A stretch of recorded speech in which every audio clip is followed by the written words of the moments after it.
จะมีรายการวิทยุเผยแผ่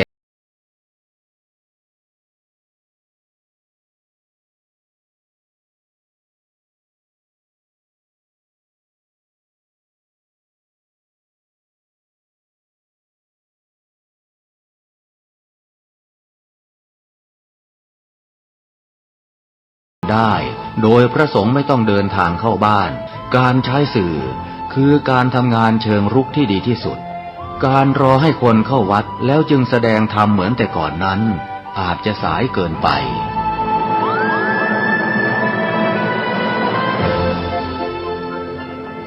เราควรใช้สื่อนำธรรมะเข้าไปให้ถึงภายในบ้านโรงเรียนองค์กรต่างๆให้มากที่สุดการใช้สื่อจะทำให้ผ่อนแรงและประหยัดทั้งคนและเวลาเทศนาผ่านสื่อเพียงคนเดียวเสมือนเราเนรมิตนักเผยแผ่ได้เป็นหมื่นเป็นแสนนักเผยแผ่นั้นนอกจากอบรมตามหลักสูตรธรรมดาเพื่อให้ได้วุฒิบัตรรับรองแล้วพึงอบรมเรื่องการเทศนาการเขียนการค้นคว้าซึ่งอาจจะเป็นเรื่องเฉพาะตัวแต่ก็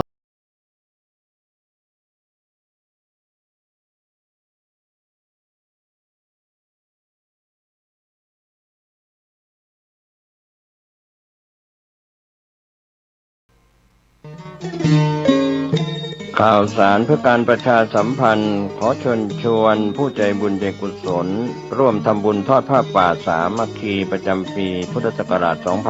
2568 เพื่อบูรณะวิหารปูพื้นกระเบื้องไวนิลตารางเมตรละ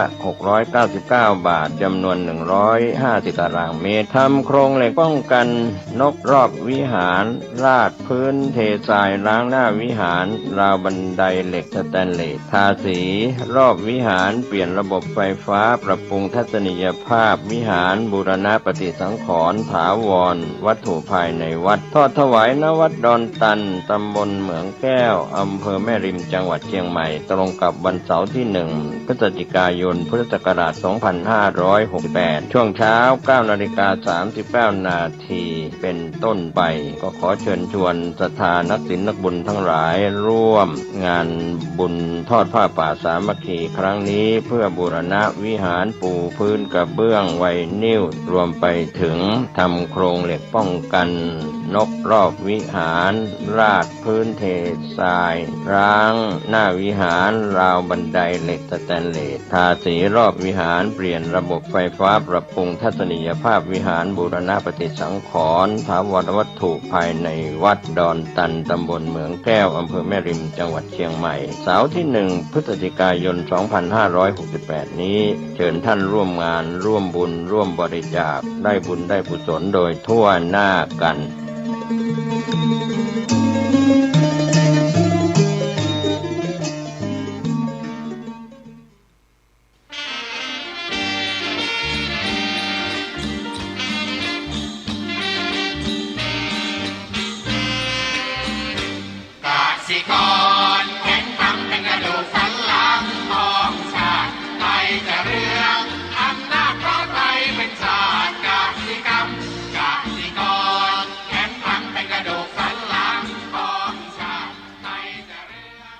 รายการต่อจากนี้ไป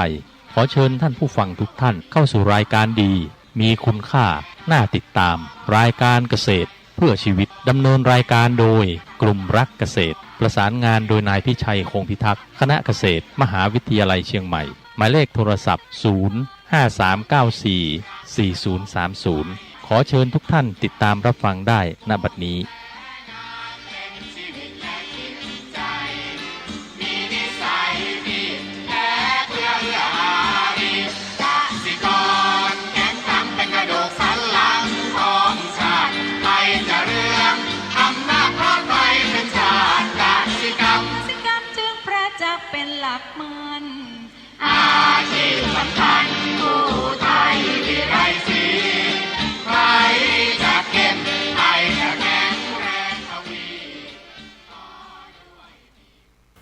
สวัสดีครับท่านผู้ฟัง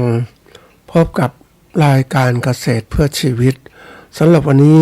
เสนอเรื่องสุขสบายก่อนเข้าสู่รายการก็มีธรรมะมาฝากท่านผู้ฟังหัวข้อจากหนังสือพจนานุกรมพุทธศาสตร์ฉบับประมวลศัพท์ เรียบเรียงโดยเทพเวทีประยุทธ์โตมหาจุฬาลงกรณราชวิทยาลัยพิมพ์เผยแพร่ปี2533หัวข้อธรรมะวันนี้คือธรรมวินัยคำว่าธรรมวินัยแปลว่าธรรมและวินัยหรือแปลว่าคำสั่งสอนทั้งหมดของพระพุทธเจ้าซึ่งประกอบด้วยธรรมคือคำสอนหลักความจริงและแนะนำความประพฤติวินัยบทบัญญัติกำหนดระเบียบความเป็นอยู่และกำกับความประพฤติธรรมแปลว่าเครื่องควบคุมใจวินัยคือเครื่องควบคุมกายวาจานะอันนี้ก็ธรรมวินัยซึ่งก็ค่อนข้างจะมีความหมายครบแล้วล่ะคำสั่งสอนทั้งหมดของพระพุทธเจ้านะนี่คนส่วนใหญ่เนี่ยก็เราบอกเรื่อง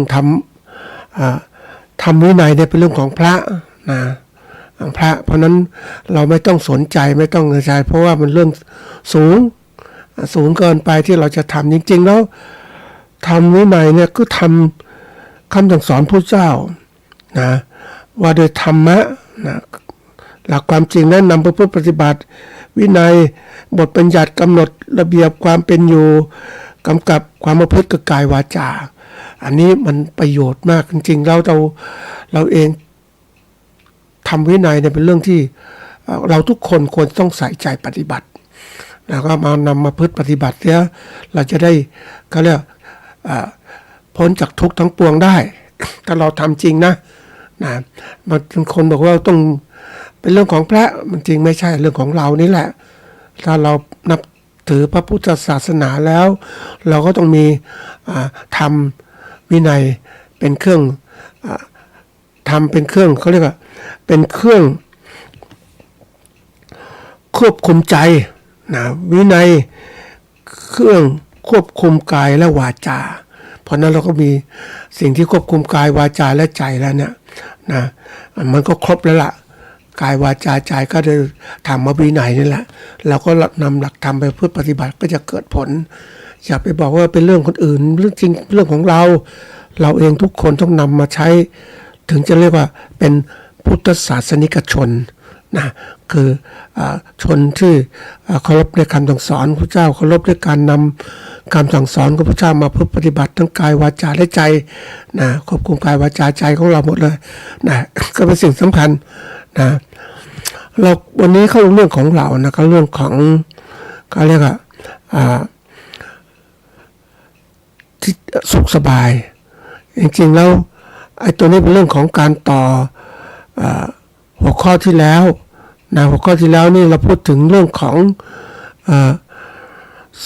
โซนคือเขตหรือพื้นที่ที่เราจะต้องผ่านนะก็คือคอมฟอร์ตโซนคือพื้นที่ปลอดภัยหรือโซนสบายเป็นพื้นที่เรารู้สึกสบายใจและความมั่นคงเพราะเป็นสิ่งที่คุ้นเคยการทำงานหรือพฤติกรรมที่ทำโดยไม่ต้องใช้ความพยายามมากมายรู้สึกปลอดภัยและควบคุมได้เนี่ยอันนี้มันก็ติดดูพื้นที่ปลอดภัยเพราะข้อจำกัดก็คือว่าถ้าเราอยู่ในโซนนี้มันนานเกินไปเนี่ยทำให้เราหยุดนิ่งไม่โตไม่ได้รับประสบการณ์และทักษะใหม่ๆนะโซนที่2คือเฟียร์โซนคือพื้นที่แห่งความกลัวเป็นพื้นที่ที่เราออกจากคอมฟอร์ตโซนแล้วเจออุปสรรคความกลัวความไม่แน่นอนความเครียดหรือความวิตกกังวลเมื่อเจอสถานการณ์ใหม่ๆที่ไม่คุ้นเคยนะอันนี้ก็เป็นเขาเรียกว่าความกลัวเกิดขึ้นพื้นที่นี้เป็นบททดสอบนะอย่างแรกของการเปลี่ยนแปลงต้องเผชิญกับข้อจำกัดทางจิตใจเช่น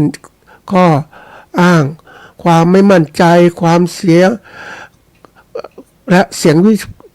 งวิจารณ์จากผู้อื่น เป็นช่วงที่สำคัญที่เราจะผ่านให้ได้เพราะว่าจุดเริ่มต้นการพัฒนาก็คือเราเติบโตเราต้องการตรงนี้เพราะฉะนั้นเรากลัวไม่ได้นะเราจะพูดเรื่องนี้เรื่อง พื้นที่ความกลัวไปแล้วตอนที่แล้วเนี่ย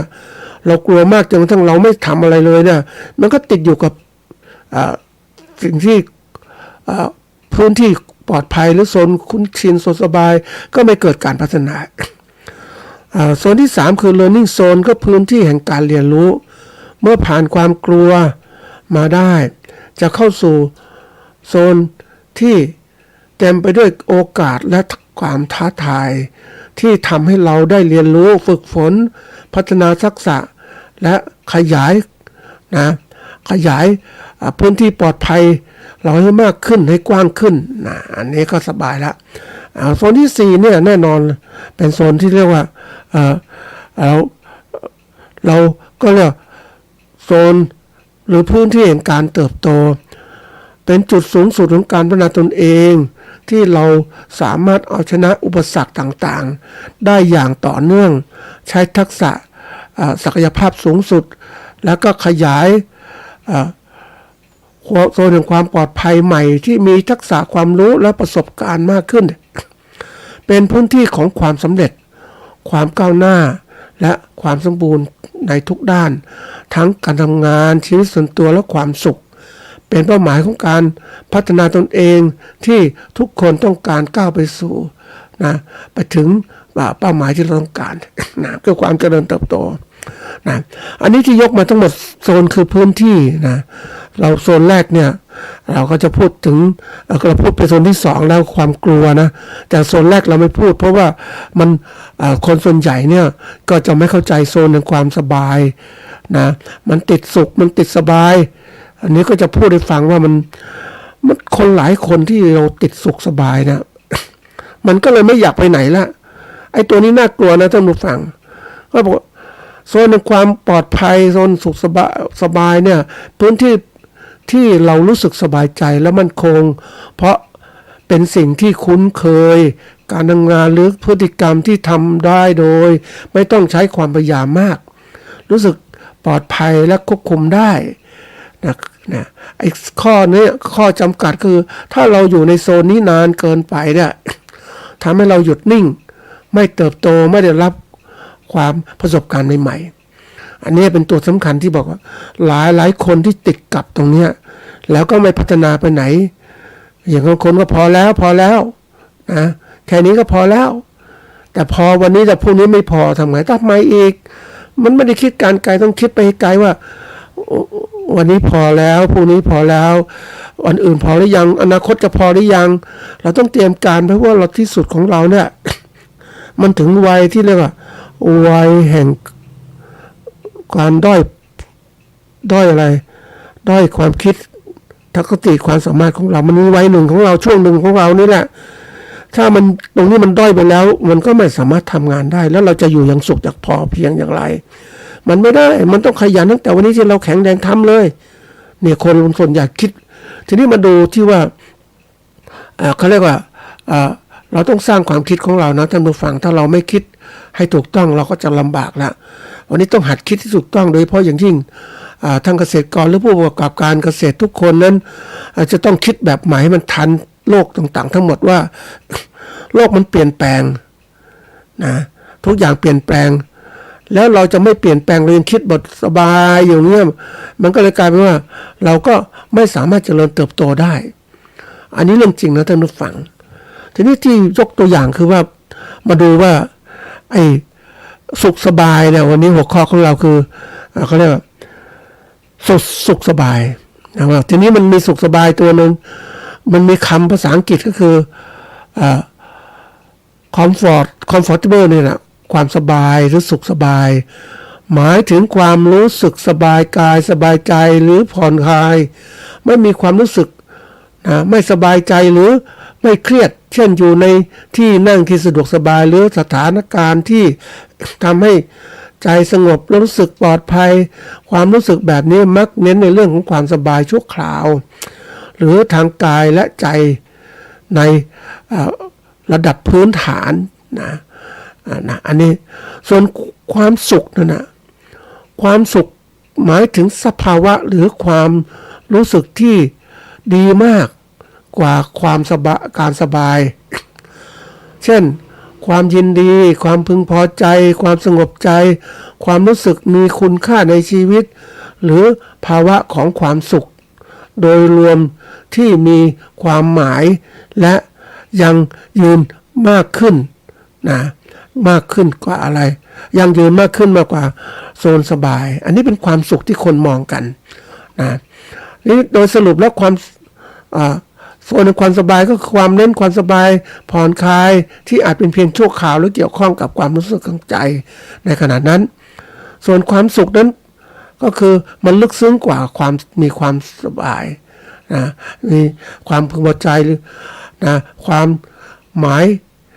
ในชีวิตบางอย่างยั่งยืนและกว้างขวางกว่าอะไรความสบายนี่แหละทีนี้ตัวนี้ที่มันทำให้คนเนี่ยมันหลงคือตีความไปผิดนะมันหลงอยู่ความสุขสบายโดยโซนในความคุ้นชินนะจากสิ่งสบายแล้วไม่พัฒนาแล้วความสุขจริงๆมันต้องพัฒนาไปสูงกว่านี้อีกนะสุขที่ว่าสามารถเผชิญความกลัวสามารถเผชิญปัญหาต่างๆได้หมดเลยอะไรจะเปลี่ยนแปลงฉันก็อยู่ได้เนี่ยอันนี้สำคัญมากทีนี้คนมองความสุขแตกต่างกันมาระดับความสุขก็ต้องมาดูเจาะลึกลงไปอีกนะทีนี้โดยเรื่องของเราก็คือว่าวันนี้จะพูดถึงเรื่องว่าความสุขซะก่อนนะความสุขเนี่ยคือหัวข้อเราคือสุขสบายคำว่าสุขเนี่ยเป็นคำนามแปลว่าความสบายกายสบายใจนะเรามีความสบายใจเกิดขึ้นก็มีสุขารมณ์คืออารมณ์ที่มีความสุขแล้วก็สุขาวดีเป็นคำนามเช่นกันเพราะว่าแดนอันมีความสุขอย่างเชื่อในเป็นความเชื่อของพวกมหายานลัทธิมหายานคือแดนสุขดีว่าเราตายไปแล้วไปอยู่ที่นั่นแดนแห่งความสุขนั้นนี่เป็นการจินตนาการหรือคิดไปนะแต่จริงๆแล้วเรามาดูความสุขตัวนี้มันคืออะไรก็สุขสบายใจนั่นแหละทีนี้มีตัวอีกคำว่าตัวนึงคือสบายเป็นคำขยายแปลว่าอยู่ดีกินดีนะสบายอยู่ดีกินดีมันก็มีก็เรียกว่าสัตว์มาก็คือเรื่องของเพราะว่าแปลว่าสะดวกก็ได้แปลว่าพอเหมาะก็ได้มีความพอใจเมื่อได้สัมผัสอันนี้สบายนะสุขมันสบายสัมผัสเนี่ยทีนี้ไอ้สบายตัวนี้มันก็มีสบายใจก็เป็นคำพิเศษไม่มีความทุกข์นะไม่มีความทุกข์ร้อนไม่มีความทุกข์ร้อนเลยสบายอารมณ์ก็เช่นว่ามีอารมณ์เบิกบานเนี่ยมันแค่นั้นนะสุขสบายมันก็แค่นั้นที่ในโซนที่ว่าเป็นพื้นที่คุ้นชินมันใกล้เคียงกับสุขสบายเบื้องต้นนี่แหละนะมันไม่ลึกซึ้งเข้าไปนะมันต้องมีความสุขอีกเนี่ยตอนนี้สำคัญมากนะทีนี้รวมความแล้วเนี่ยสุขสบายเนี่ยน่าจะแปลว่ามีความสบายกายสบายใจนะอยู่ดีกินดีนะหรือความสบายกายสบายใจที่มีความพอใจเมื่อได้สัมผัสเนี่ยแล้วกับอีกทีนี้ความสำคัญก็คือว่าเราจะต้องรู้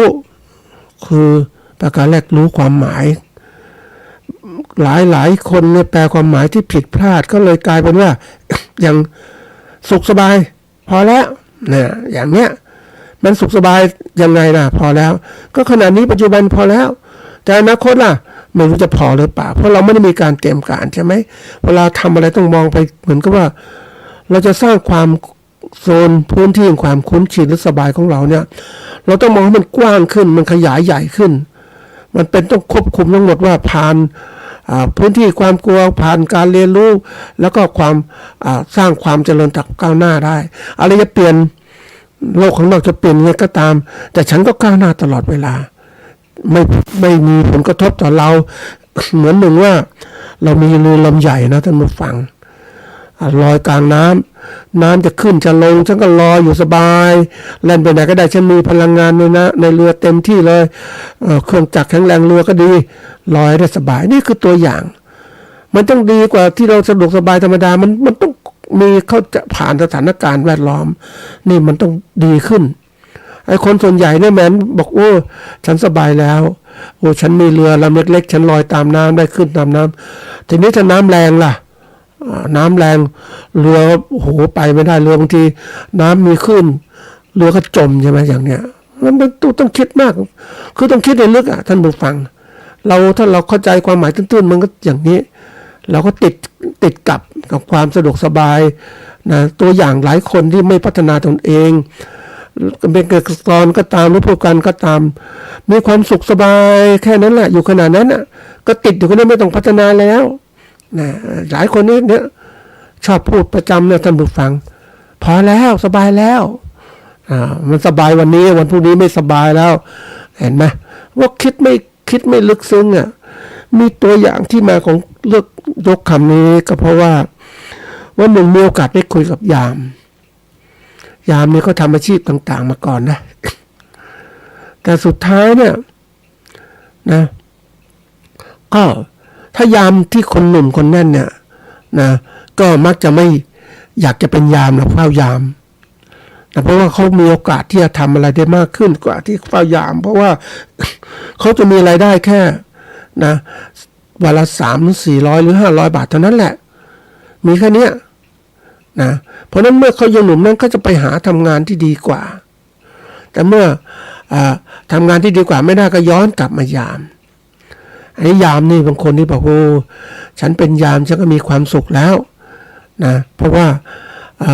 ไม่ต้องทำอะไรมากนะแล้วก็มีแค่พูดคำหนึ่งสวัสดีครับนะสวัสดีครับเชิญครับเนี่ยไม่ต้องหนักหนายืนเฝ้ายามอยู่นั่นแหละดูความปลอดภัยจะมียามกลางวันกลางคืนแล้วแต่ก็มีความปลอดภัยเขาทำแค่นี้แล้วยามเนี่ยก็ยังให้คนอายุมากทำอีกนะเพราะว่าอะไรรู้ไหมเจ้าของฉลาดนะเจ้าของธุรกิจเพราะว่ายามที่อายุมากบางทีเพราะยามไม่ต้องทำอะไรมากมายคอยดูแลเก็บข้อมูลต่างๆพอแล้วเนี่ยเขาใช้พวกนี้เพราะนั้นเขาใช้คนที่เขาเรียกว่าทำให้คนนั้นอยู่ตรงนี้ได้นานถ้าคนหนุ่มคนนั้นมาอยู่นี่ก็ไม่อยากอยู่นานแต่ก็จ้างคนสูงอายุอยู่นานกว่าวันละ500ก็คุ้มแล้วอย่างนั้นมีคนเฝ้าความปลอดภัยนะเดี๋ยวนี้มันมีเรียกว่าเจ้าของบริษัทยามนะอาชีพดีมากนะท่านผู้ฟังผู้ประกอบการธุรกิจยามเนี่ยคือรับจ้างคนแล้วก็เฝ้าเช็คต่างๆทั้งหมดไอ้เจ้านายก็นั่งอยู่ในสำนักงานสบายดูแลและทุกอย่างในเดี๋ยวนี้มันจะมียิ่งมีสมาร์ทโฟนมีแล้วก็ไอ้คนยามก็ต้องถ่ายภาพมาว่าสถานการณ์เป็นไงดูตรงนี้เป็นยังไงส่งให้เจ้านายเจ้าผู้ดูแลยามเฝ้าดูเพราะนั้นก็เป็นอาชีพที่สบายเจ้าของธุรกิจเป็นรายได้ดีนะท่านผู้ฟังแต่ยามก็ยังมีรายได้แค่3-4 หรือ 500 บาทเท่านั้นเองนะก็เป็นความสุขของคนที่บอกสูงวัยไปไหนไม่ได้ก็เฝ้ายามก็ได้นะทีนี้อีกกลุ่มหนึ่งเคยมีได้คุยกับพวกลูกน้องถามว่าลูกน้องเนี่ยลูกน้องที่ทำงานก่อสร้างก็ส่วนใหญ่ทำงานก่อสร้างพวกนี้ยังเป็นวัยที่เรียกว่ามีความแข็งแรงเนาะคือมาทำเนี่ยเขาบอกหาความรู้หาเงินค่าเวลาในการที่จะรองานใหม่ๆที่ดีกว่าเป็นลูกจ้างนะลูกจ้างก่อสร้างลำบากมากนะท่านผู้ฟังก็ใช้แรงงานมากเขามาเป็นอย่างนี้ก็เพราะว่าเขาก็หวังว่ารอโอกาสดีจะไปที่อื่น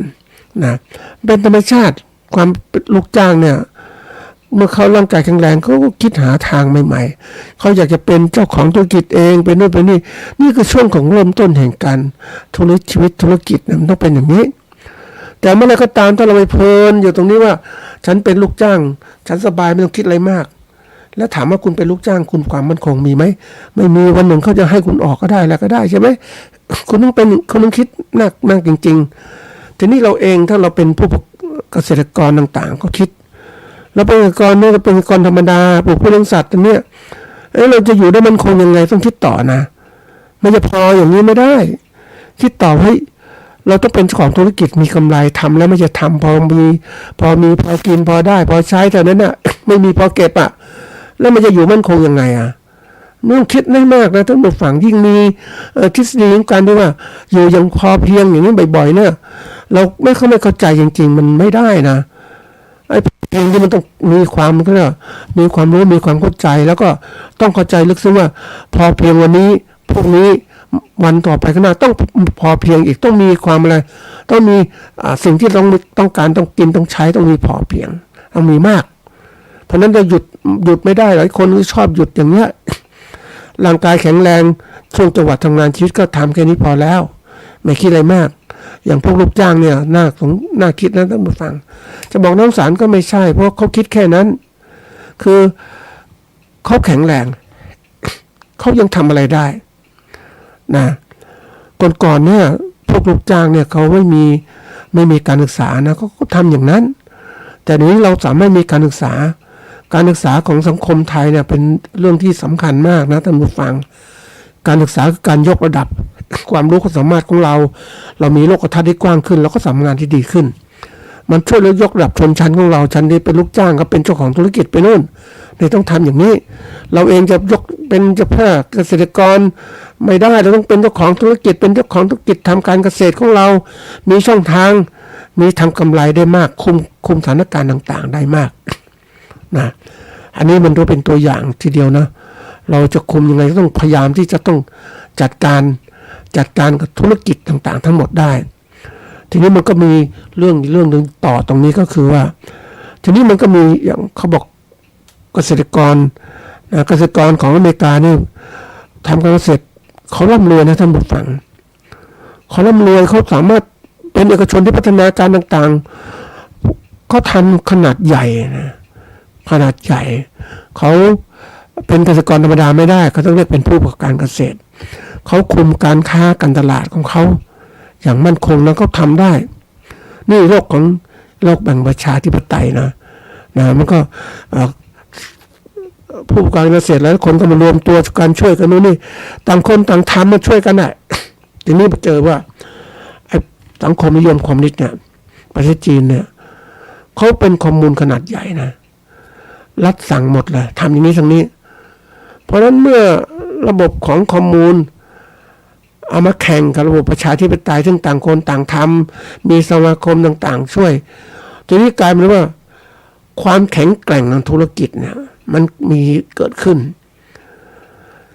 เอกชนเนี่ยนะก็ทุนมันน้อยอ่ะไม่ว่าจะระดับไหนก็มีทุนจำกัดคือเอกชนที่ทำการเกษตรของอเมริกาก็มีทุนระดับหนึ่งนะทีนี้การมันแน่นทุนมันไม่แน่นไม่เหมือนรัฐบาลคอมมูนจีนเนี่ยเขาสั่งได้ก็คุมทั้งหมดในทั้งมณฑลอย่างเนี้ยเอาออกมาปุ๊บจะแข่งขันกับราคาขายแข่งขันกับประเทศอื่นสามารถกำหนดได้เลยความเป็นหนึ่งของเขาเนี่ยคำสั่งแบบเผด็จการมันก็สามารถที่จะด้วยทุนมาก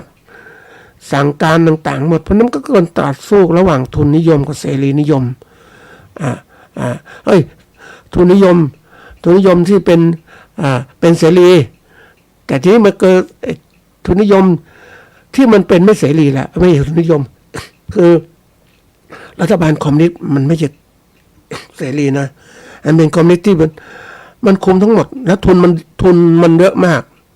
มันก็โจมตีได้โจมตีระดับผู้ประกอบการธุรกิจเอกชนรายเล็กๆก็โจมตีหมดเหมือนเรากำลังเจอปัญหาเนี่ยนะไม่ว่าธุรกิจเกษตรก็ตามอะไรก็ตามเนี่ยก็เจอปัญหาการทุ่มตลาดสินค้าเกษตรของประเทศจีนต่อประเทศไทยเราไปไม่ไหวเหมือนกันนะเพราะทุนเราจำกัดนี่คือตัวอย่างว่าเราเองเนี่ยอย่าคิดว่าเราอยู่ขนาดไหนก็ตามไม่ว่าทุนระบบแบบไหนก็ตามเนี่ยเราจะหยุดการเขาเรียกหยุดอยู่กับโซนนึงปลอดภัยหรือความสะดวกสบายสุขสบายของเราแค่นี้ไม่ได้มันต้องมองถึงโลกที่เปลี่ยนแปลงถ้าโลกมันเปลี่ยนแปลงอย่างนี้เราสู้กับไม่ได้แสดงว่าเรายังไม่เข้าถึงความสบายที่แท้จริงสุขสบายที่แท้จริงเพราะว่าเรากำหนดอะไรไม่ได้เลยนะเพราะนั้นวันนี้ทุกคนเนี่ยจะบอกว่าพอแล้วอยู่แล้วแค่นี้มันไม่ได้โลกมันเปลี่ยนตลอดเนี่ยตอนนี้ยิ่งเราเจอระบบการค้าที่คนเขาเก่งๆนะท่านผู้ฟังก็เรียกเป็นผู้ประกอบการธุรกิจที่เก่งนะก็พยายามที่จะสู้สมมติรายหนึ่งนะเป็นผู้ประกอบการในประเทศไทยก็พยายามที่เขาเรียกผลิตสินค้าส่งไปต่างประเทศนะในประเทศเป้าหมายประเทศหนึ่งทีนี้ส่งไปเนี่ยมันก็ผ ผลิตอยู่ประเทศไทยแต่ว่ามันส่งไปค่าขนส่งค่าก็แพงไปหมดเลยนะแล้วก็สู้ของท่านไม่ได้ก็นั้นเลยผู้ประกอบการรายนี้ก็เลยไม่ใช่ย้ายขยายธุรกิจไปผลิตคือไปอยู่ในต่างประเทศนั่นแหละประเทศเป้าหมายแล้วก็นำวัตถุดิบของเขานี่แหละมาผลิตสินค้าไม่ว่าจะไก่หรืออะไรก็ตามเพราะที่นู่นอาหารไก่มันอาหารสัตว์มันถูกเพราะว่าเนื่องจากระบบเกษตรของเขาลบฟาร์มใหญ่ๆโตๆปลูกข้าวโพดกับขนาดใหญ่เพราะนั้นไอ้รายนี้ก็ฉลาดไปอยู่แล้วพวกก็ได้อาหารไก่อาหารหมูราคาถูกก็สบายที่ท่านผู้ฟังผลิตแล้วขายที่นั่นเลยไม่ต้องส่งสินค้าไปก็กลายเป็นทุนนิยมเคลื่อนย้ายไปอยู่ต่างประเทศนี่คือการเอาคู่กันที่เขาเก่งเขาไปนี้เขาสามารถย้ายฐานการผลิตไปต่างๆเราเองอย่าเพิ่งคิดว่าเราสามารถผลิตสินค้าเกษตรส่งขายโน่นส่งขายนี่ได้แต่วันดีคดีสินค้ามันขึ้นภาษีแล้วทำยังไงขายไม่ได้สู้ขอไม่ได้ต้นทุนมันสูงขึ้นจะทำยังไงเพราะนั่นนี่คือตัวปัญหาสำคัญที่เราต้องหัดคิดคือจะบอกว่าอยู่สบายยิ่งน่ากลัวที่สุดก็คือท่านผู้ฟังคือเกษตรกรหรือผู้การเกษตรขนาดเล็กเนี่ยบอกสบายแล้ว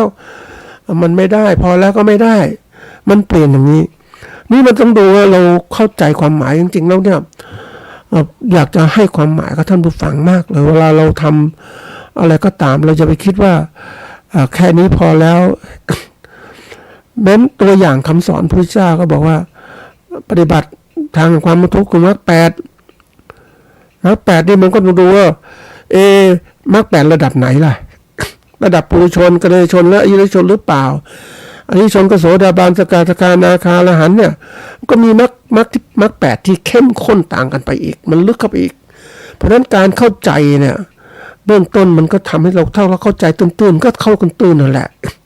คือรู้ตื้นเข้าใจตื้นก็ได้กันตื้นเท่านั้นเราต้องรู้ลึกเข้าใจให้ลึกในความหมายต่างๆการปฏิบัติต่างๆมันถึงจะพบความสำเร็จที่แท้จริงถ้าเราติดอย่างเนี้ยนะมันลำบากทีเดียวอย่างที่บอกว่าเปรียบเทียบเลยว่าพื้นที่สบายกับพื้นที่มีความสุขความหมายหลักก็คือว่าพื้นที่สบายเนี่ยก็คือว่าความรู้สึกสบายกายสบายใจไม่รู้สึกไม่สบายเช่นการอยู่ในที่อบอุ่นนั่งเก้าอี้ที่นุ่มหรือสภาพแวดล้อมที่เป็นกันเองนี่มันสบายแต่มาดูถึงพื้นที่แห่งความสุขเนี่ยความสุขคือสภาวะของจิตที่พึงพอใจมีความยินดีรู้สึกสุขสบายมีความสุข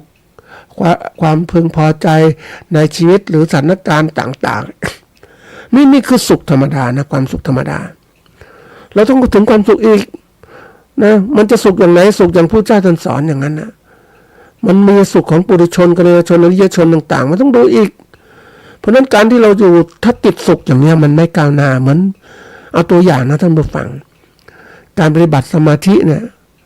นะหลายคนไม่เข้าใจนะสมาธิคือภาวะจิตที่สงบนิ่งจากการเพ่งอารมณ์ทุกคนก็ทำแค่นี้ก็พอแล้วบางคนบอกพอแล้วฉันมีทำใจสงบนิ่งจากการเพ่งอารมณ์ดูมันเป็นยังไงอารมณ์ใดนะอารมณ์ต่างๆอารมณ์ก็เข้ามาอารมณ์ที่หนึ่งที่สองที่สามก็อารมณ์ที่หนึ่งเข้ามาเข้าใจที่สองเข้ามาเข้าใจสบายใจแต่นี่มันมีหลายลมเกินไปมันไม่เป็นสมาธิแล้วมันต้องหนึ่งเดียวหนึ่งเดียวก็พบสู่ความสงบนิ่งสมมติบางคนบอกโอ้สงบนิ่งก็มีความสุขแล้วปิติสุขเกิดขึ้นแล้วสบายเนี่ยมันมีสบายแล้วก็อยู่แค่นี้มันก็แค่ความสบายใช่ไหมมันอยู่ของส่วนหนึ่งของสมถะเท่านั้นแหละแต่ถ้าเราอยากจะพ้นทุกข์จริงๆก็ต้องเข้าสู่จากความสบายเหล่านี้สมถะเหล่านี้แล้วความสงบนี่มีพลังจิตมากพอเข้าสู่วิปัสสนาสมถะวิปัสสนาเลยก็วิปัสสนาญาณเกิดขึ้นเราก็สามารถเข้าใจรู้แจ้งเห็นจริงตามมันเป็นจริงนี่มองระดับของในเส้นทางของการเป็นผู้รู้ผู้ตื่นผู้เบิกบานนี่เราก็ใจความหมายก็เหมือนกันเนี่ยถ้าปุถุชนก็ตีความหมายว่าแค่นี้สบายแล้วแต่ความจริงเราไปติดไม่ได้จงจำไว้เสมอติดสุขติดอะไรต่างๆมันไม่ใช่สุขไม่ใช่สุขทุกข์ที่ไม่ใช่สุขสบายที่แท้จริงสุขสบายที่แท้จริงก็ต้องเข้าถึงวิชา ความรู้แจ้งเห็นจริง มันเกิดขึ้นจากอะไรเป็นยังไงวิเคราะห์ได้หมดนี่สำคัญมากคนเราส่วนใหญ่มันไม่ก็ถึงความสำคัญเพราะว่ามันคือไม่ได้เข้าให้ความสำคัญเพราะว่าอะไรก็คือมองไม่เข้าถึงอ่ะมองแค่นี้รู้ละเดี๋ยวนี้เจอคนมากนะท่านผู้ฟังคนหลายคนก็บอกรู้แล้วนะรู้แล้วแค่นี้ดีแล้วรู้ฉันเก่งฉันดีแต่มันรู้เราสัญญารู้จากความจำที่เราไปอ่านมามากรู้มากแต่มันไม่รู้แล้วรู้แจ้งเห็นจริงตามจริงรู้จริงแต่มันต้องเข้าใจแท้คือเอาความรู้เหล่านั้นมาทดลองปฏิบัติดูมันเข้าใจยังไงเห็นผลยังไงนี่แต่การที่เราเป็นแบบเจออย่างนี้เกษตรกรนะที่บอกว่าโอ้แค่นี้พอแล้วไม่ต้องไปทำอะไรมากเพราะว่าพอกินอย่างนี้ดีที่สุดแล้วนะเราคิดอย่างเนี้ยเราก็ตกเถียงกันเขาบอกเขาดีที่สุดนำหลักการนี้มาปลอดภัยมากเลยเขาคิดอยู่ปัจจุบันแค่นี้พอสบายใจผ่านไป1 ปีพักกันอีกเงียบเลยท่านผู้ฟังเพราะเรามองว่าความสุขที่แท้จริงมันไม่อย่างนั้นคุณไปคิดเอาเองพอเพียงแค่นี้คุณคิดเอาเองแล้วคุณข้างหน้าคุณไม่พอเพียงมาพบกันปีที่2ก็เลยถามว่าเป็นไงบ้างโอ้จริงนะตอนนั้นฉันคิดว่าพอเพียงอยู่แค่นี้ฉันมีความสุขแค่นี้สปอร์ตใจแค่นี้แต่มันไม่ใช่อ่ะ วันนี้ผ่านไป1 ปีโอ้รู้ซึ้งมากเลยว่ามันไม่ใช่แค่คือเราจะรู้ว่ามันรู้อย่างเดียวไม่ได้ต้องเข้าใจเอาความรู้มาปฏิบัติดูเขาได้เปรียบเทียบก็เห็นแล้วว่าเฮ้ยมันเปลี่ยนแปลงนี่อะไรต่างๆมันเปลี่ยนแล้วเข้าใจว่ามันต้องเข้าใจมองอนาคตด้วยว่าไม่ใช่อยู่แค่ตรงนี้นักบริหารธุรกิจต่างๆเขาก็คิดเหมือนกันนะท่านผู้ฟังว่าตอนที่เขาจะทำกำหนดเป้าหมายวัตถุประสงค์ของการทำธุรกิจของเขาเนี่ยเขาก็ต้องมีอะไรมีวิสัยทัศน์คือมองโลกเนี่ยข้างหน้าจะเป็นยังไงก็ต้องมองให้มันชัดอย่างพระพุทธเจ้าท่านว่ามองไปถึงการเข้าสู่นิพพานอย่างเนี้ยนี่ลึกซึ้งของชีวิตการปฏิบัติแต่เราเองเนี่ยเราเป็นแค่ปุถุชนเราก็แค่มองมีวิสัยทัศน์กำหนดอะไรวัตถุประสงค์เราต้องมีเขาเรียกมีความร่ำรวยมีการทำธุรกิจต้องมีกำไรนี่คือตัวอย่างนี่ก็กำหนดวิสัยทัศน์เป็นแล้วก็กำหนดเป้าหมายที่เราได้ว่าวันนี้เราจะเป็นนักธุรกิจที่พยายามมีกำไรทุกขณะในการที่เราอยู่ต่อไปนี้ไม่ว่าโลกจะเปลี่ยนแปลงไงก็ตามเราต้องมีกำไรโลกจะเปลี่ยนไงก็มีกำไรเหมือนที่บอกว่าเรือใหญ่ลอยอยู่ในลำน้ำนะทนทานต่อคลื่นลมทนทานต่อน้ำขึ้นน้ำลงอยู่อย่างสบายมีกำไรนี่คือกำไรอย่างเนี้ยรอดสบายไม่ใช่เรือลำเล็กๆนะเจอพายุหน่อยเดี๋ยวก็ล่มแล้วนะมันก็น่าคิดนะท่านผู้ฟังมันนึกสมัยเด็กๆที่บอกเราเองก็เลยโอ้เรือลำใหญ่นะท่านผู้ฟังโอ้เรือนอนเรือเล่นกันเรือสบายมันใหญ่นะไม่เคยคิดว่าเรือจะล่มได้นะแต่เมื่อเรือมันล่มเพราะรับน้ำหนักมันเยอะคนมันลงมาเยอะขอบปิ่มน้ำเอียงวูบว่าปุ๊บน้ำเข้าล่มเลยเห็นไหมนี่มันไม่สบายมันเจอปัญหาปุ๊บก็ไปแล้วเพราะนั้นมันต้องใหญ่จริงการที่เรากำหนดวัตถุประสงค์ของเราเนี่ยเพื่อจะมีกำไรก็คือการวัดคือเป็นตัวที่ทำให้เรานั้นมีจุดมุ่งหมายว่าทำต้องมีกำไรไม่จะทำไปอย่างนี้เอาตัวรอดไปปีหนึ่งไม่ได้เดี๋ยวนี้ต้องคิดหลายๆปีว่าเฮ้ยต้องแต่ละปีต้องมีกำไรแต่ละปีต้องมีกำไรอะไรที่ทำไม่มีกำไรแล้วมันอันไหนที่เป็นปัญหาอุปสรรคก็ต้องคิดแล้วต้องแก้ไขปรับปรุงไม่ใช่แหมมันนึกถึงไอ้ตรงนี้นะการวางเป้าหมายของการเกษตรลำไยขายเขียวอย่างเงี้ยบางคนขายขนาดดอกอย่างเนี้ยคือเขาเห็นว่าดอกเขาพอแล้วไม่เอาละเขาคอยให้คนอื่นมาซื้อเอาแต่เขาดูแลแค่นี้พอดูแลให้มันให้เป็นผลไอ้คนอื่นมาค้าขายเข้าไปเขากำไรเราก็มีกำไรแล้วกำไรนิดเดียวอย่างเงี้ยไม่ได้เราต้องเป็นแบบกำไรเต็มที่ที่เราทำนะมานึกถึงเกษตรกรที่เขาเก็บลำไยเองนะโอ้เขาเก่งจริงนะมองเป้าหมายจะเก็บลำไยเ รด AA ไปขายก่อนเกรด A ธรรมดาขายเขาจะไม่ขายเขียวเด็ดขาดเพราะว่ากำไรน้อยนี่แหละคือตัวอย่างของการวางเป้าหมายเมื่อกำหนดเป้าหมายแล้วก็วางภารกิจของเราว่าภารกิจของเราเนี่ยที่เราจะทำมีวิสัยทัศน์ไปแล้วมองหน้าจะเป็นไงวิสัยภารกิจต้องทำแล้วเราจะเป็นเกษตรกรแนวหน้าเราจะเป็นผู้ประกอบธุรกิจเกษตรแนวหน้าข้างหน้าเนี่ยเพราะเราจะหวังว่าจะพึ่งพ่อค้าต่างๆมารู้แล้วจากเราเนี่ยมันไม่ได้เรามีศักยภาพต้องทำวันนี้เราอ่อนแอเพราะเราไม่มีความรู้เราขายส่วนหนึ่งให้เขาไปก็ได้นะเรารับทั้งหมดไม่ได้แต่เราต้องทำเหมือนตัวอย่างเกษตรกรที่ทำนาข้าวเขาถูกพ่อค้าคนกลางกดราคาเขาก็ไปทำโรงสีขนาดเล็กนะขนาดก็ข้าวส่วนหนึ่งก็ขายพ่อค้าไปส่วนหนึ่งก็มาทำเองขายเองทำโรงสีขนาดเล็กก็เริ่มมีความรู้แล้วโรงสีปุ๊บบรรจุข้าวเองขายเองขายยังไงขายพ่อค้าคนกลางขายกับผู้บริโภคโดยตรงต่างๆมันไปได้จริงๆนะท่านผู้ฟังเพราะว่าพ่อค้าคนกลางเขาก็ทำขนาดใหญ่เขาจะมาทำเล็กๆน้อยๆเหมือนกับเราทำไม่ได้เขาต้องขายกันจำนวนมากแต่นี่ทำจำนวนน้อยมันก็เจาะตลาดใช่ไหมเจาะตลาดธุรกิจเป็นไปได้จริงๆท่านผู้ฟังเพราะว่ามันมีความพิถีพิถันนะมันใหญ่ๆธุรกิจใหญ่ๆมันก็ทำหยาบๆใช่ไหมเพราะต้องการเร็วแต่ธุรกิจเล็กๆมันทำด้วยความใส่ใจเหมือนหัตถกรรมของเราที่จะทำเนี่ยมันก็เป็นความใส่ใจที่เราทำใช่ไหมมันก็ประสบความสำเร็จนะอย่างที่บอกว่าหาวฉลามนี่ก็เป็นปลาเล็กๆเกาะฉลามไปได้กินเหยื่อคือฉลามมันปากมันใหญ่ก็กินเหยื่อเยอะแยะจริงๆแต่เมื่อกัดเหยื่อไม่หมดหรอกมันก็มีเศษเนื้อเสร็จแล้วก็มาที่หาวฉลามก็จะกินอาหารเหล่านี้ได้มันก็เกาะไปกับฉลามนั่นแหละเกาะไปใต้ท้องฉลามมันกินอะไรก็ฉันก็ได้กินด้วยนะเพราะว่าอะไรเพราะฉลามกินไม่หมดมันหยาบนะปากมันใหญ่มันหยาบในเรื่องนั้นก็แตกกระสานนั่นเองเมื่อหาวฉลามมากินนี่คือนักธุรกิจที่หาช่องว่างเฉพาะตนที่จะทำให้ธุรกิจอยู่รอดบางทีถ้าเราทำนี้บ่อยๆท่านผู้ฟังมันก็จะเป็นตัวหนึ่งที่เขาเรียกว่ากระตุ้นการพัฒนาตัวเราเพราะว่าจากที่เราเป็นหาวฉลามเล็กๆเนี่ยตัวอย่างนะหรือเป็นเกษตรกรผู้การขนาดเล็กนะเป็นขนาดกลางและขนาดใหญ่ได้เราทำไปเรื่อยๆแต่ของเราเนี่ยมันเป็นเขาเรียกมินิผู้ประกันที่เล็กกว่าผู้ประกันขนาดเล็กอีกเล็กไปอีกแต่เราทำอย่างนั้นอย่าเพิ่งอะไรอย่าเพิ่ง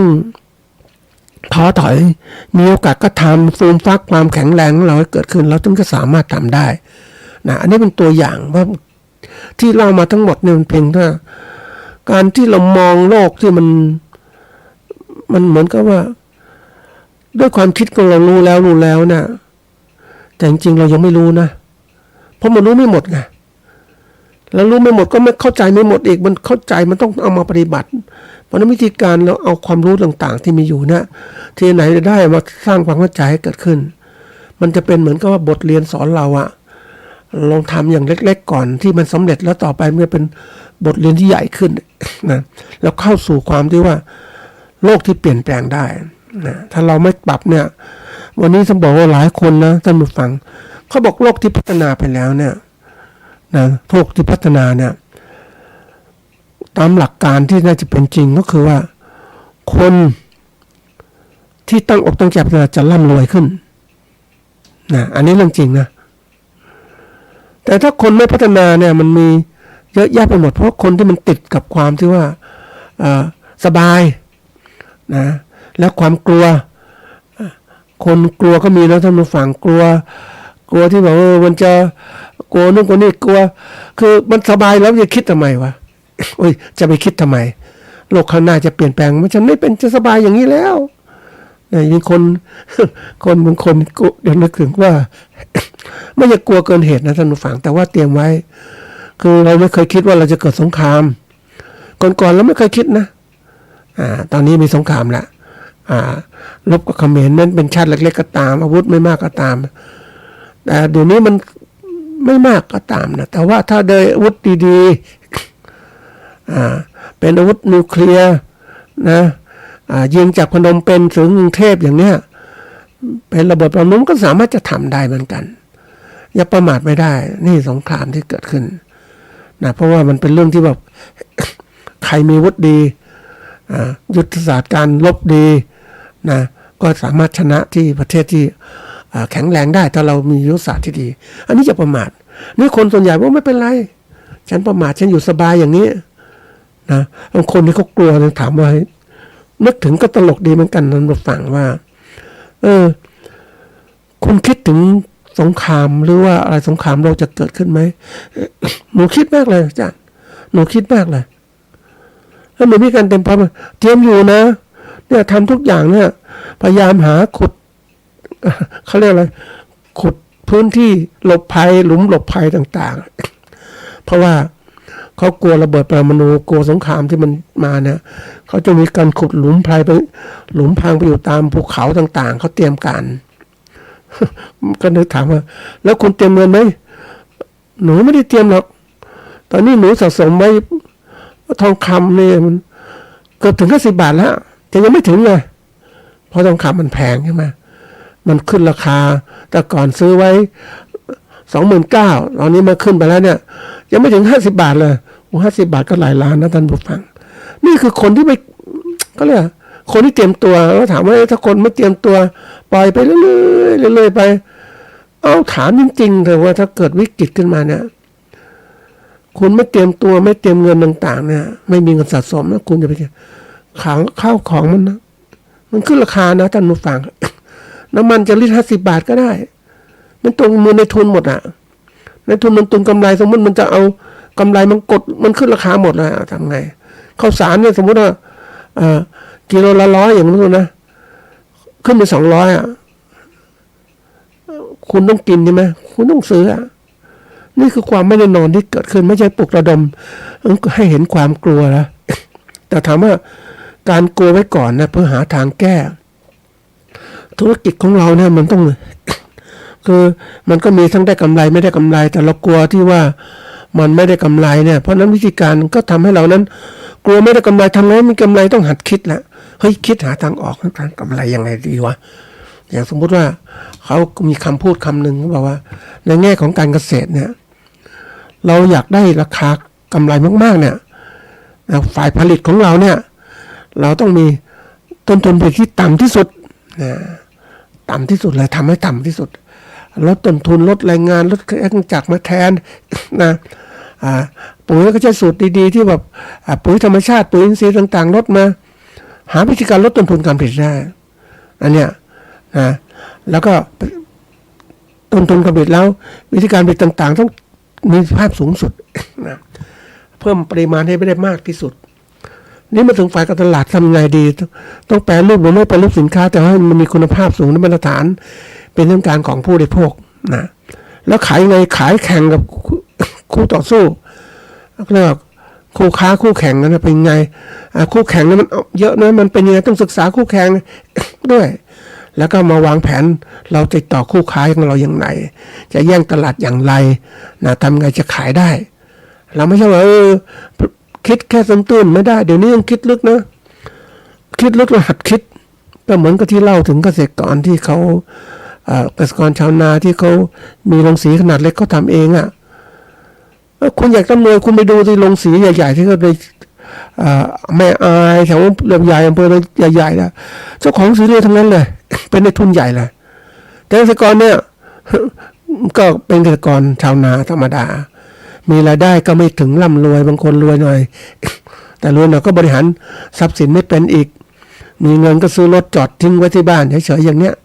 นะไม่ได้ออกทำธุรกิจอย่างมันก็ไม่ได้มันต้องคิดถึงทุกอย่างที่มีเพราะนั้นบางทีบอกเฮ้ยมันถามว่าวิชาเนี้ยมันเป็นวิชาบริหารชีวิตนะท่านผู้ฟังเราไม่เรียกว่าเป็นเกษตรกรเราไม่เอาหรือผู้การนะวิชาบริหารชีวิตให้ประสบความสำเร็จที่แท้จริงเราต้องคิดกว้างเขาทำยังไงเราจะติดสุขด้วยความที่ติดสุขนี่มันเป็นตัวสำคัญมากเลยนะที่สุขสบายในขณะนี้แล้วมันทำให้คนอะไรคนก็ติดสุขไม่อยากพัฒนาไม่อยากกลัวไม่อยากไปไหนสบายอยู่อย่างเงี้ยมันเป็นเรื่องที่แบบน่ากลัวนะท่านผู้ฟังไอ้ตัวร้ายที่สุดเนี่ย ไอ้คนที่ติดสุขเนี่ยแล้วติดสุขในความสงบของสมาธิมันสงบนี่มั้งไม่ต้องมาหากินนะอันนี้มันเรื่องของ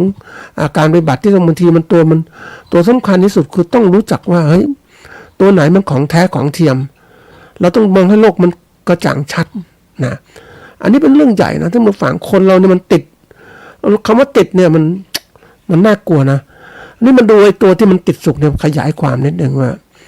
ความหมายของความสุขเนี่ยก็คือความรู้สึกสบายกายสบายใจรู้สึกชอบหรือพึงพอใจกับชีวิตหรือการมีความเจริญในชีวิตในแง่ของศาสนาและปรัชญาโดยมีหลายรูปแบบเช่นความสนุกสบายสนุกสนานความภาคภูมิใจหรือการสมปรารถนานี่แล้วแต่คนจะคิดบางคนบอกว่าแค่นี้บางคนยิ่งแปลความหมายพุทธศาสนาไปอีกว่าท่านสอนให้ละให้ปล่อยวางนะไม่ต้องมาถือหรอกเอาแค่นี้พอแล้วเนี่ยบางคนบอกแปลคือแปลเป็นเรื่องของเอาแปลเป็นเรื่องของผู้เป็นอริยชนนะแปลความหมายแล้วเป็นผู้ชนเนี่ยแล้วเป็นฆราวาสเนี่ยเราจะเอาแปลความหมายเป็นรูปพระมาใช้ไม่ได้มันต้องดูว่ามันเหมาะกับเราไหมเราเป็นฆราวาสเราต้องมีครอบครัวเราต้องมีเงินมีอะไรต่างต้องคิดแล้วบางคนแปลศาสนาผิดไปนะโน้นเห็นไหมเพราะความสุขมันได้ความสุขวันนึงก็นั่งสมาธิไปไม่ต้องสมาธิกินนะบางคนบอกเอาอย่างเนี้ยคือนั่งมันก็มีระดับของการใช้สมาธิที่เกิดขึ้น ถ้าระดับของอริยชนเนี่ยท่านก็จะใช้เป็นเรื่องของอริยชนเราเอาแค่ระดับของการมีสมาธิเพื่อจะมีสติตั้งมั่นอยู่ในลมเดียวเนี่ยฝึกจะได้ไม่เครียดหลังจากนี้ก็มีสติปัญญามันเกิดขึ้นมันทำให้เรานั้นรู้จักมองโลกที่ถูกต้องมากขึ้นแล้วก็จัดการชีวิตของเราถูกต้องมากขึ้นไม่ใช่สุขสบายเฉยอย่างนี้มันไม่ได้เดี๋ยวนี้น่ากลัวนะความสุขสบายเนี่ยมันต้องดูว่ามันมีหลายระดับนะมีหลายระดับความสุขจากภายนอกมีสิ่งเร้าเข้ามาความสุขจากสิ่งที่รักที่จดจ่อนะความสุขจากความหมายแบ่งปันผู้อื่นแล้วแต่คนจะคิด มีหลายระดับความสุขความสามารถปรับตัวเข้าสภาพแวดล้อมและสถานการณ์ได้ดีโดยไม่ถูกควบคุมจากปัจจัยภายนอกมันเกิดจากจิตใจภายในสำคัญในความสงบอันนี้ก็สุขอีกแบบหนึ่งการมีความสุขมีสัมพันธ์ที่ดีนะและการมีเป้าหมายในชีวิตที่ดีการดูแลสุขภาพใจและกายเป็นองค์ประกอบสำคัญของความสุขเนี่ยอันนี้มองหลักการตามความสุขตามหลักจิตวิทยาเชิงบวกและแนวคิดต่างๆรวมกันเนี่ยก็ได้อย่างนี้ทีนี้เราจะมีความสุขอย่างไรล่ะอันนี้ปกติคนส่วนใหญ่มองความสุขระดับของปุถุชนนี่แหละแต่คนก็มองเอาปุถุชนมองแบบหนึ่งที่เอาหลักอริยชนมาใช้อีกว่าฉันต้องปล่อยวางฉันต้องไม่ต้องมีอะไรมากมายหรอกมีแค่นี้ตายก็เอาอะไรไปไม่ได้อย่างเนี้ยบางคนคิดอย่างนี้นะทั้งตัวเองมีความสามารถในการทำตัวเองอยู่ในโลกของปุถุชนโลกของคฤหัสถ์ผู้ครองเรือนแล้วคุณจะคิดแบบนั้นน่ะคุณไม่ไขว่คว้าเป็นการเป็นคนขี้เกียจไปเลยเนี่ยก็เลยมองขี้เกียจอยู่สบายเนี่ย คือการมองโลกมันต้องดูว่าเอาหลักการไหนมามองที่ถูกต้อง แล้วระดับของเราในชีวิตของฆราวาสหรือชีวิตของบรรพชิตหรือเยชนแล้วแต่เขาจะมองอีกแบบหนึ่งการที่เราอยู่อย่างนี้มันก็ต้องมองอย่างฆราวาสไม่ใช่ว่ามองไปนู่นฉันเป็นอะไรฉันเป็นฆราวาสแต่ใช้ชีวิตแบบเป็นแบบนักบวชนะไม่ต้องทำมาหากินมันไม่ได้หรอกมันต้องอยู่อย่างนี้ อยู่ชีวิตคนจริงเขาบอกจริงๆแล้วเราต้องสร้างความสุขที่ถูกต้องกับเราเราอยู่แล้วเป็นฆราวาสต้องหาความสุขอย่างนี้เราต้องขยันมันเพียรมีสมบัติที่ใช้ประกอบชีวิตในย้อนปลายของชีวิตด้วยเราไม่ใช่ว่าใช้ชีวิตไปเรื่อยๆไปมันมีคนชอบใช้ชีวิตไปเรื่อยๆนะท่านผู้ฟังนึกถึงแบบหนักใจนะคือเขามองชีวิตแบบว่าเขามีความสุขกับวันยิ่งคนเจนอัลฟาเนี่ยมีความสุขกับการเสพคือเสพสุขจากการดูสมาร์ทโฟนดูนู่นดูนี่สนุกเพลิดเพลินดูหนังดูละครเขาบอกว่าใช้ชีวิตไปมีความสุขอย่างนั้นครั้งหน้าค่อยว่ากันวันนี้ขอให้มีความสุขนี้สบายพักพวกไปมันก็หมดว่าฮิปปี้พวกนี้นะพวกคนกลุ่มชนนึกแบบอิสระชนนะใช้ชีวิตสุขๆไปวันๆไม่คิดถึงอนาคตมันน่ากลัวนะท่านผู้ฟังนี่คือการหลงตัวเองหลงเป็นน่ากลัวมากเลยนะ เพราะนั้นบางทีที่เราบอกคนเราได้อยากจะให้ชีวิตมีความสุขก็ต้องพยายามที่จะต้องสร้างความสุขที่เกิดขึ้นที่แท้จริง